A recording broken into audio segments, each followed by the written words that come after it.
J'investis dans les cryptos pour être riche dans le futur. Paire de couilles dans le futal, ainsi soit-il. Mon bitcoin est mon couteau. J'ai 6666 followers sur Twitch, j'espère que ce nombre va augmenter. 666, je sais pas si c'est bien, c'est une bonne raison pour vous abonner, s'il y en a qui regardent sans être abonnés. Et je vais commencer avec cette nouvelle qu'on a eue au sujet de ce que veut faire Elon Musk, avec Twitter ou l'application X. On a très peu de nouvelles dessus, et du coup là on a des news, et l'idée ce serait de transformer la plateforme Twitter en néobanque, avec des cartes de débit, des cartes de compte épargne, et Twitter deviendrait la colonne vertébrale de X, la future super app. Donc pour rigoler à moitié sur Twitter, j'ai dit en fait ça s'appelle X Portal quoi, l'application X avec une néobanque, carte de débit, etc. Ça correspond bien quand même à la définition de ce que sera X Portal. Et je me souviens de ce qu'avait dit Elon Musk, c'était en octobre, et c'était là où ça avait mis un peu le feu aux poudres, et on va dire, peut-être que je m'étais enflammé, je sais pas, mais l'hypothèse Elon Musk et tout ça, partenariat avec Multiverse X, c'était à ce moment-là où je m'étais dit, il y a vraiment un truc qui est possible. Et Elon Musk, il avait dit, l'achat de Twitter, c'est un accélérateur pour créer X, la super app. Donc depuis, on a la super app X Portal, ça s'est précisé, ce sera bien une super application, avec le paiement, les cartes de crédit et tout ça. Et il y avait quelqu'un qui avait dit à Elon Musk, est-ce que ce serait pas plus facile de partir de zéro pour démarrer l'application X? En gros, pourquoi tu rachètes Twitter? À quoi ça sert de racheter Twitter? Et en fait, Twitter, il avait répondu, Elon Musk, que ce serait probablement un accélérateur pour X, pour accélérer le développement de cette super app et accélérer son développement de 3 à 5 ans. Est-ce que c'est X Portal ou pas? Je ne sais pas. Mais en tout cas, il semblerait que ce soit pas directement Twitter, mais Twitter serait peut-être greffé à une super app. Avec qui sera le partenariat? On sait pas forcément. Mais ça devrait être une sorte de partenariat avec quelque chose d'autre, avec une super app X. Et je me souviens aussi on va repasser ce petit passage au sujet du coup toujours de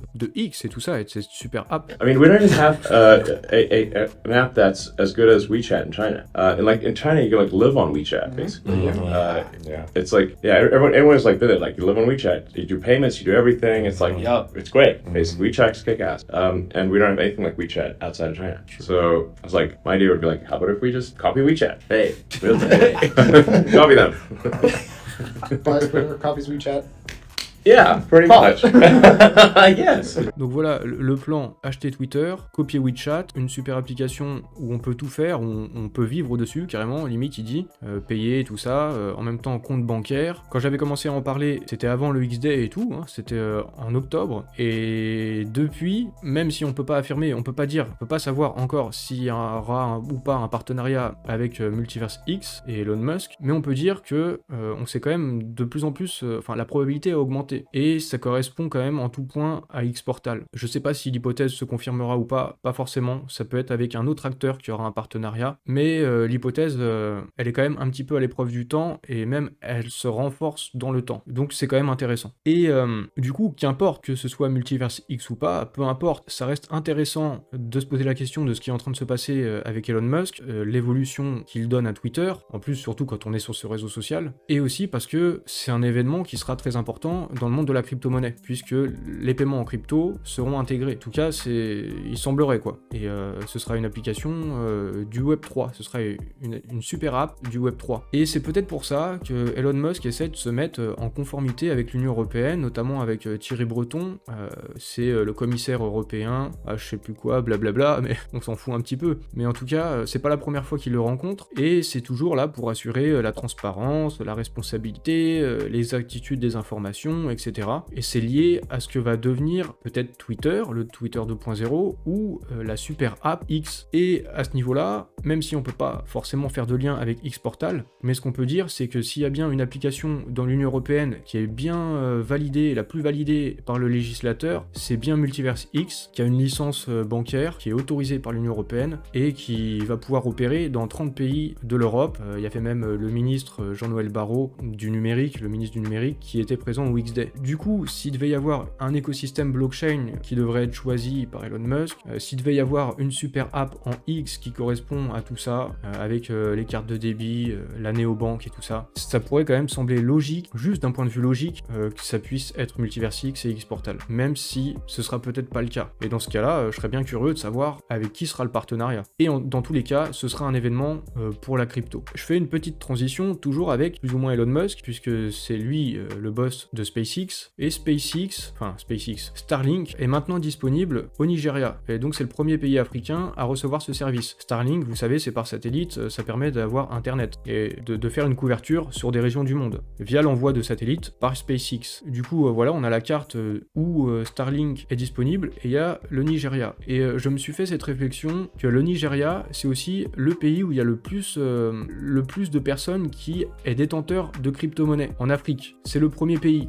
Je sais pas si c'est lié ou pas, pourquoi est-ce que c'est ce premier pays qui a été choisi, c'est peut-être lié aussi à des accords avec les autorités, il peut y avoir de multiples raisons. Mais en tout cas, ça tombe plutôt bien que Internet soit disponible, va être disponible, en tout cas plus facilement au Nigeria. C'est le premier pays, mais il y a d'autres pays, par exemple l'Afrique du Sud sera disponible, là on sait pas encore, il n'y a pas la date qui est disponible, mais le troisième pays où il y a le plus de gens qui ont de la crypto en Afrique, c'est le Kenya. Le Kenya, ce sera disponible Q2 2023, il y a le Congo aussi, ce sera en 2023, l'Angola Q2 2023, l'Égypte 2024, voilà, il y a plusieurs pays en Afrique, même dans le reste du monde, par exemple l'Indonésie également, un peu partout ailleurs, en Malaisie, l'Argentine, en gros sur 2023-2024, il y a plein de pays qui vont avoir accès à Internet, et jusqu'ici c'était pas le cas. Et accès à Internet, il y aura également Xportal, ça peut aussi favoriser l'adoption de Xportal, des pays où les gens sont pas bancarisés, avoir une super app, que ce soit Elon Musk avec sa super app X, on sait pas encore ce que c'est, ou que ce soit Xportal,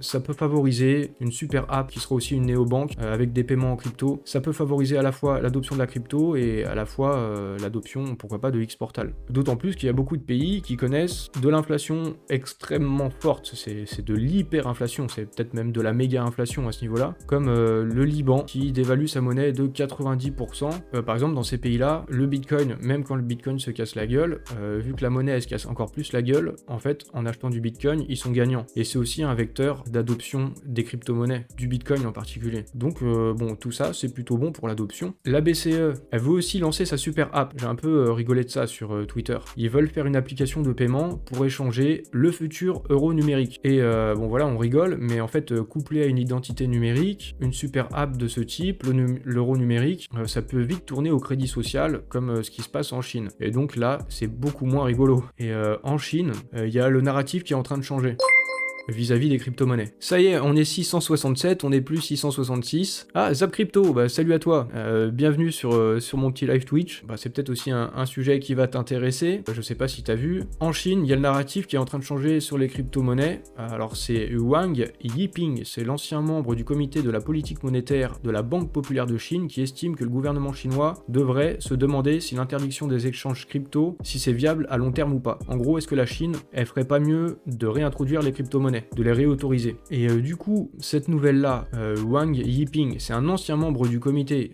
On peut se dire qu'il n'est pas actif actuellement, peut-être qu'il n'a pas d'influence, mais généralement, quand on prépare le terrain à des changements, on prépare d'abord l'opinion d'abord, et donc on a des gens, des anciens du gouvernement, des anciens du parti, ce genre de choses qui commencent à intervenir et à faire croître cette idée-là dans l'opinion. Est-ce que c'est ce qui est en train de se passer? En tout cas, ces derniers temps, j'ai vu plusieurs choses assez positives au niveau de la crypto en Chine ou du côté de Hong Kong, même concernant les NFT. Peut-être que le narratif est en train de changer en Chine, et dans ce cas-là, si la deuxième puissance mondiale met fin au bannissement des cryptos, ce serait un signal vraiment très positif, un signal très très fort pour le marché crypto et pour l'adoption. Donc il faut être attentif à ça. Aussi un truc qui est positif, c'est ce qui se passe au Royaume-Uni. Le stablecoin de la livre sterling disponible à l'achat et à la vente sur 18 000 distributeurs automatiques à travers le territoire. c'est assez énorme. Du côté du Royaume-Uni, ils sont en train de mettre l'accent sur le paiement en stablecoin. Et bon, c'est pas encore le cas,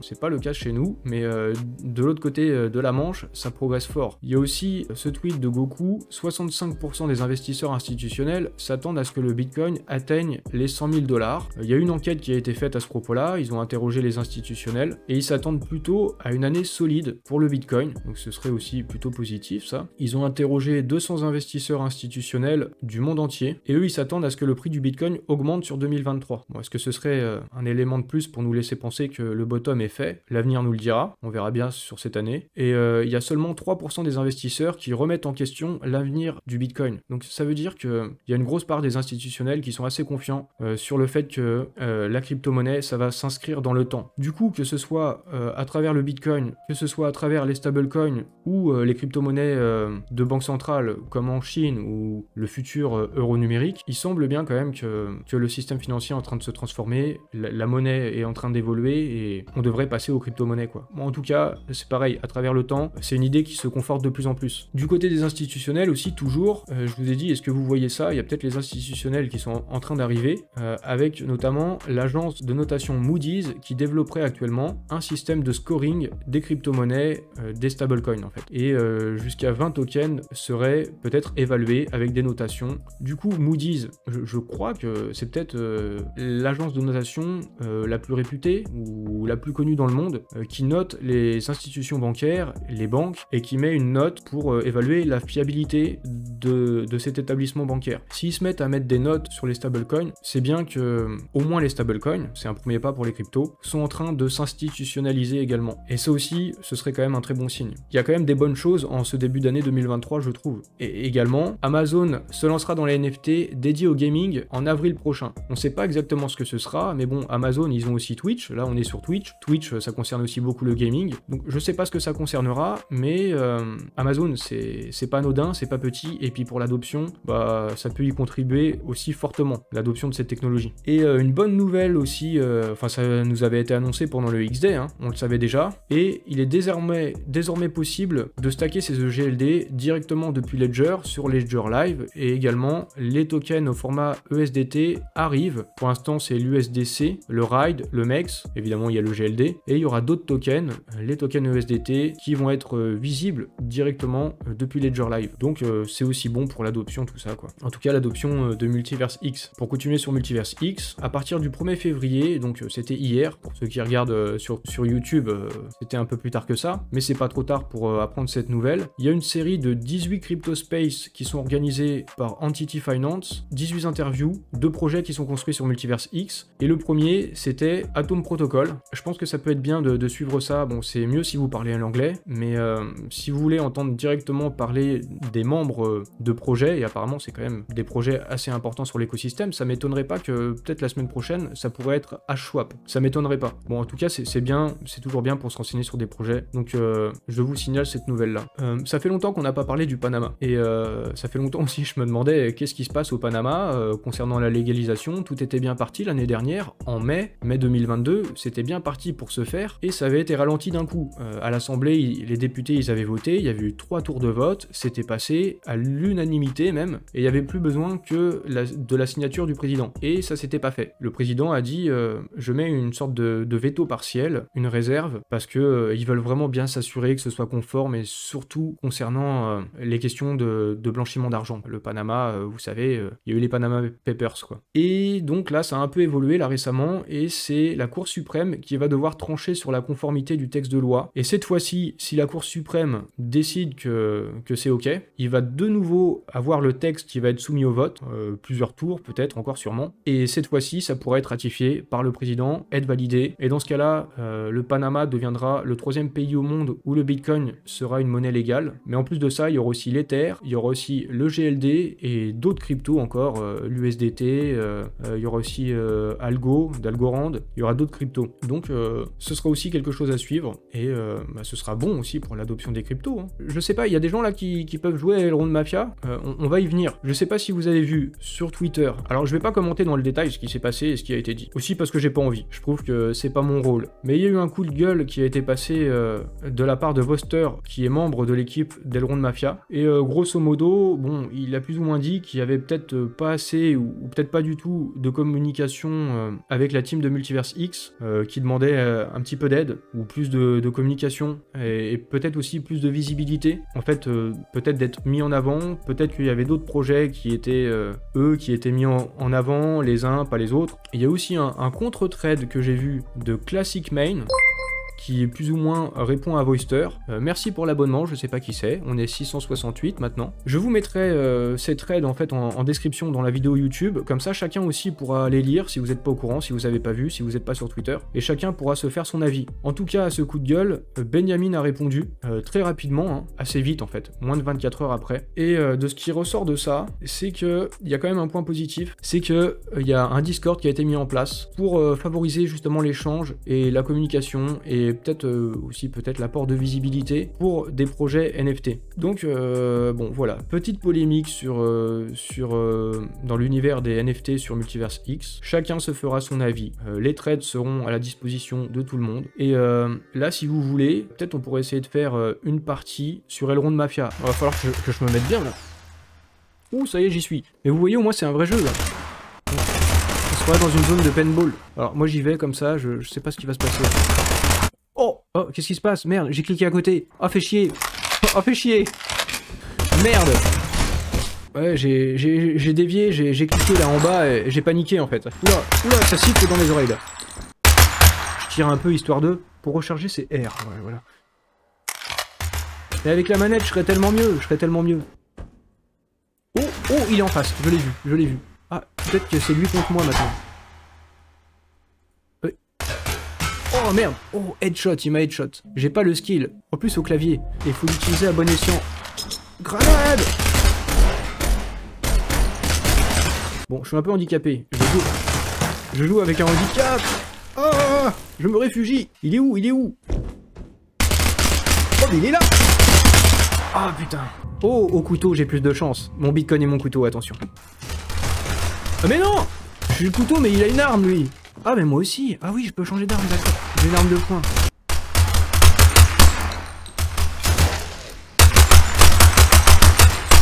Allez, sors. Oh non, je me suis fait tuer. Bon, en tout cas, c'est quand même un vrai jeu. Et par la suite, quand on tuera quelqu'un, en plus, on devrait gagner de GLD. Et je pense que quand on pourra commencer à gagner de l'argent, il y aura des gens qui vont être plus intéressés pour y jouer. Parce que... si vous pouvez jouer, vous amuser, vous divertir, passer un bon moment, et en plus vous gagnez le GLD, bah c'est tout bénef. Et en plus là c'est qu'un seul mode de jeu, il y en aura d'autres à l'avenir. Il y aura peut-être même une sorte de mode de jeu, ce sera presque un petit peu comme du farming, où on pourra faire pousser des plantes relaxantes. Et faire pousser ces plantes, il faudra de l'eau, tout ça, de la luminosité. Mais du coup, il y aura d'autres modes de jeu. Et peut-être gagner aussi le GLD comme ça. On pourra jouer au poker. Donc, bah, avoir aussi tous les modes de jeu par la suite, quoi. Je passe dans le tunnel. Oh non, je me fais allumer direct. Oh, putain. Oh, je vais sûrement me faire déboîter encore. Oh, mes mains, elles sont ridées. Hein. Oh! Quoi?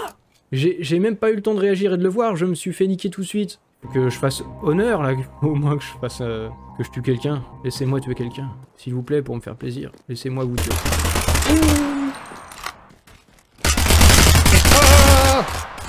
Ah non, je suis nul. Oh, je peux tirer dans les jambes. Et même, je crois que j'ai tiré entre les jambes. Enfin, entre les jambes. J'ai rien touché. À moins que... bon, bref. Divergent Club. Oh, je l'ai tué. Ouh, le réflexe. Ouh, j'ai gagné. Enfin, j'ai gagné. Je suis content de moi, c'est bon. Je remonte dans mon estime. Il est sur le toit. Oh, presque, on n'était pas loin. Presque, j'aurais pu gagner la partie à moi tout seul. J'ai téléchargé DS4 pour Windows. En fait, la manette semble bien configurée. Mais pourtant, j'arrive pas à aller en avant et en arrière. Le stick gauche... attendez, je me fais tuer là. Ouah, le stick gauche. Oh non. Oh non. Oh. Le stick gauche ne fonctionne pas.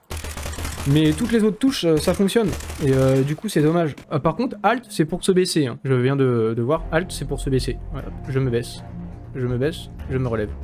J'apprends des choses au fur et à mesure. Oh, je suis tout seul. Je suis tout seul. Oh, je suis lamentable. Mais ils sont forts aussi en face. Moi, j'aimerais bien qu'on soit tous au couteau. Au couteau, j'aurais une chance.